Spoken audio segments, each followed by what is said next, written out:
Ayan. Dito day. For today's video, magluluto po tayo ng special atsara. Nandito po yung mga sangkap. Dito. Number 1 po itong papaya. Ito pong papaya ay linamasan ng asin, tubig. Pagkatapos po ilamas, ay inugasan sa tubig tapos pinigaan. Tapos ito, bawang at saka luya, paminta, at san, carrots. Maglalagay tayo ng asukal, asin para sa ating suka.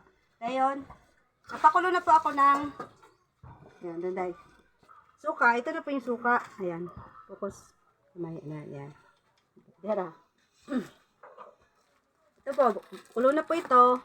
Lalagay ko na po yung asukal. Depende sa panglasa. Dapat mag-agaw ang asim, tamis, tapos kunting alat. Sansahin lang natin. Tutunawin ko muna to para malaman ko kung sakto na yung asukal. Baka masubra po. Sansa lang kasi medyo marami itong inuto kong atsara para sa isang party. Ayan. Titikman ko muna yung tamis. Kulang pa. Dali lang. Focus lang daw. Maglalagay ng asin. Sansa rin. Okay, marami-rami itong ano.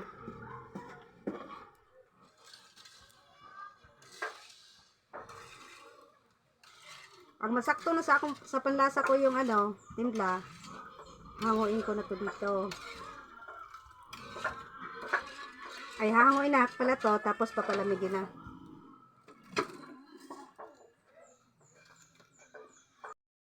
Po, hinango ko na po yung suka na pinakulo mula sa apoy, tapos palalamigin to hanggang sa pag malamig na, saka ilalagay sa papaya na green grated. Ayan,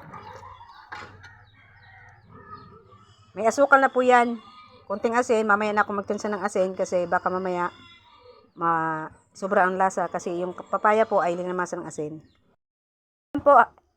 Ayan po, habang nagpapalamig ako ng ano, kunti na lang ang kulang. I-mix namin yung mga ingredients dito sa ano. Sige, day. I-mix lahat. Simutin mo. Ayan. Ayan po. Carrots at sal, bawang at saka luya. Kuhag tinidor day. Dayon itong paminta. Ay, dihara ka pa. Yan, i-mix sa. Parang di kaya na. Kani ang isa oh. Kani ang isa, tinidor sa pikas. Kani sa to oh. Ayan, para mamaya konti na lang ano, paglagay ng suka ay konti na lang ang konting halo na lang.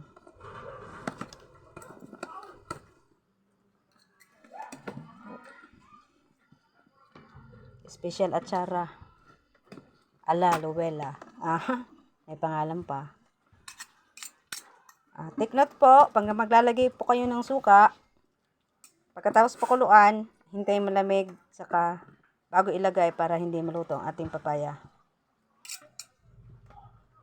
Sa timplada naman po, kailangang matamis, may konting alat lang, saka syempre mag-agaw talaga ang tamis asim.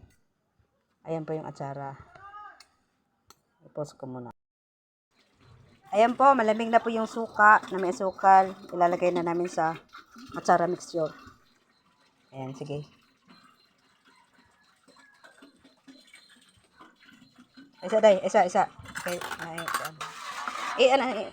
sandali lang po. Kasi mayroon, nag-add kasi ako ng asukal kasi kulang pa. Sige. Purot largo. Ayan. I mix all together. Tapos pag ma-asid na po yung suka sa papaya, tumalab na yung flavor niya, doon na, pwede na siya kainin. Kahit mga after 5 minutes o 10 minutes, pwede na siya kainin.